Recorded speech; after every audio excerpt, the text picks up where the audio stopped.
2000 লোকের জন্য হঠাৎই আয়োজন করা হলো খিচুড়ি, আলুর দম, চাটনি, পাঁপড়, বোঁদে আর একটা করে মিনারেল ওয়াটার। কিন্তু কি কারণে এত আয়োজন, চলো তোমাদের সেটা খুলে বলি। কদিন আগেই শ্যামা পুজো উপলক্ষে আমাদের এখানে প্রথমবার করা হয়েছিল কালী পুজো, এবং সেই কালী পুজো ভীষণ ভালোভাবে সুসম্পন্ন হয়েছে। তাই রাতারাতি ওম গ্রুপের পক্ষ থেকে ঠিক করা হলো যে কিছু মানুষকে খিচুড়ি ভোগ খাওয়ানো হবে। যেমন কথা ঠিক তেমনই কাজ। এই দেখো, মেনুতে রয়েছে গরম গরম গোবিন্দভোগ চালের খিচুড়ি, কাশ্মীরি আলুর দম, চাটনি, পাঁপড়, বোঁদে আর একটা করে মিনারেল ওয়াটার। আর বাড়ির সামনে এত সুন্দর একটা অনুষ্ঠান হলে কার না ভালো লাগে। একদমই আমার ঘরের সামনে খাওয়ানো, আজকে কিন্তু এটা খাওয়ানো হচ্ছে। তোমরা যদি বর্ধমান থেকে দেখে থাকো তাহলে কিন্তু চলে আসতে পারো বর্ধমান বর্ণিলপুর নিমতলা, ঠিক মুসুর রান্নাঘরের সামনেই।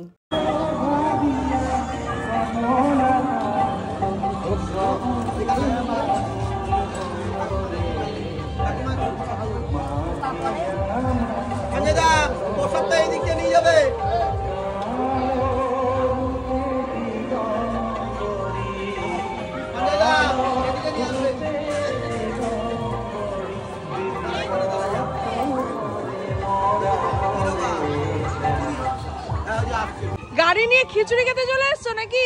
আজকে তো বলছিলাম যাবো না গাড়ির সময় তুলে নিয়ে এসে আমাকে খিচুড়ি খাওয়াবে বলে। হ্যাঁ দেখো কত খিচুড়ি খাওয়াবে বলে। আমাদের এখানে প্রথমবার কালী পুজো হচ্ছে, ওম গ্রুপের অর্গানাইজ করেছে পুরোটা পুজোটা। আর প্রথম বছরে দেখো খাওয়া দাওয়া হচ্ছে 1500 লোক খাবে। মানে হঠাৎ একদিনের মধ্যে হঠাৎ মানে সবাই মিলে একদিনে পুজোটাকে ঠিক করেছে আমার বাইরে। তেমনই পুজো ধুমধাম করে হয়েছে, ভাসানো ভালো হয়েছে, খাবার ব্যবস্থা হচ্ছে, 1500 লোক খাবে, 1500 রান্না হচ্ছে, ওখানে দেখো প্যাকিং হচ্ছে, প্লাস দেখো সবাই জলের বোতল দেওয়া হবে। বাহ, জলের বোতল। চলো একটু সামনে গিয়ে ভিডিওটা করে আসি। যদি এটা করে দেখাতে পেরেছে সামনের বছর তাহলে কি হবে। আর একদম আমার বাড়ির সামনে দেখতেই পাচ্ছ মুসুর রান্নাঘর। আর এখানে কিন্তু খিচুড়ি খাওয়ানোর ব্যবস্থা হচ্ছে, এদিকে রান্না বান্না হচ্ছে, আর এখানে কিন্তু প্যাকিং হচ্ছে। দেখো 1500 লোক খাবে, তার জন্য কিন্তু এখন থেকে এখানে প্যাকিং শুরু হয়ে গেছে। এখানে কিন্তু প্রত্যেকজন শুধু খিচুড়ি খাবে না, তার সাথে কিন্তু একটা করে জলের বোতলও দেওয়া হবে। দেখতে পাচ্ছ কত সুন্দর অর্গানাইজ করেছে।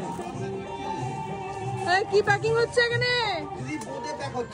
বোঁদে জলের ব্যবস্থা দেখো, যারা বসে খাবে সবাইকে কিন্তু একটা করে জলের বোতলও দেওয়া হবে।